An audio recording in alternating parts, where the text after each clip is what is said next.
Hi, welcome back to World Briefing for August 8th and 9th. I know I used the term head spinning quite a bit when I was talking about Bangladesh earlier this week. Well, now, what better term to use than looking at the Ukrainian offensive in Russia that is now into day 4. Ukrainian troops and armored personnel carriers and drones at least 10 kilometers inside Russia, in the Kursk region, where, by the way, a federal emergency, whatever that means, has just been declared today. Yeah, Ukraine's military is saying overnight it's struck a military airfield deep inside Russia, destroying warehouses with guided bombs. This is in Lipetsk, actually very far inside Russia, 350 kilometers from Ukraine's border. So a state of emergency declared there. We're not quite sure what the Ukrainian tactic is, but it's important to mention that, as recently as a few weeks ago, the Ukrainian government was criticized within Ukraine for not building enough of its own defenses to, for example, protect Kharkiv Oblast, because Russians were basically able to walk over the border. Well, guess what?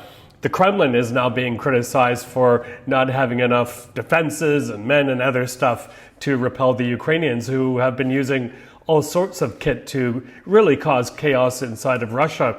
It's interesting also to note the reaction of the mostly state-controlled Russian newspapers today. The newspaper Izvestia has said that the Ukrainians have skillfully and daringly caused these incursions inside of Russia according to all the rules of the art of war. Also important to note the language that Mr. Putin is using. Remember when Russia launched its full-scale invasion of Ukraine in February of 2022, he called it a special military operation. But now he's accusing the Ukrainians of causing a provocation. They're calling this a terrorist attack. They're accusing the Ukrainians of striking civilians or civilian infrastructure, which, by the way, the Russians have been doing every day since the start of February. In fact, just in the past few hours, Konstantinovka in eastern Ukraine, many of you are familiar with that, the name of that city, because it's been hit so many times. 10 civilians dead there from a strike on a supermarket.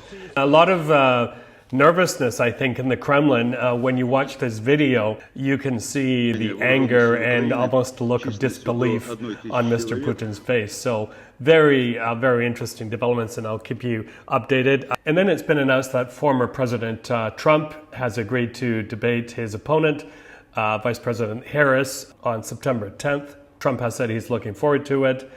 And it's going to be quite the showdown. I've got to say that it's been very interesting to see the Harris campaign after President Biden decided he's not going to run again, giving pretty much the platform to his vice president.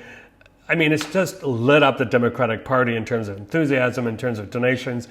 I just wanted to play you a clip by Tim Walz, the two-term governor of Minnesota, VP Harris's running mate, just to give you a flavor of the attack strategy they have implemented almost right from the get-go.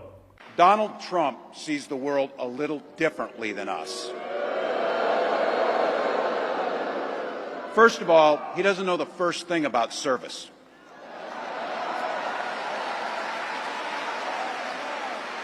He doesn't have time for it because he's too busy serving himself.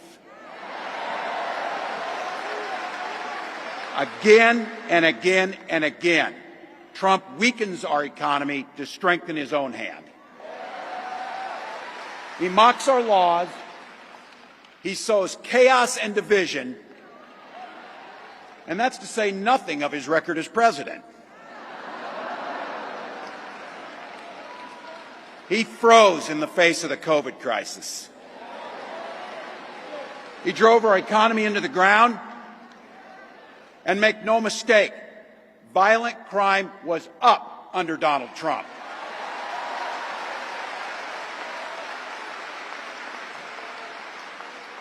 That's not even counting the crimes he committed.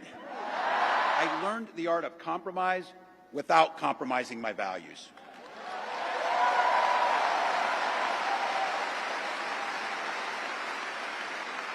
And now, as governor of the great state of Minnesota, I bring those experiences to bear in tackling the challenges that are facing our great state. Minnesota's strength comes from our values, our commitment to working together, to seeing past our differences, to always being willing to lend a helping hand. Those are the same values I learned on the family farm and tried to instill in my students. I took it to Congress and to the state capitol, and now Vice President Harris and I are running to take those very values to the White House.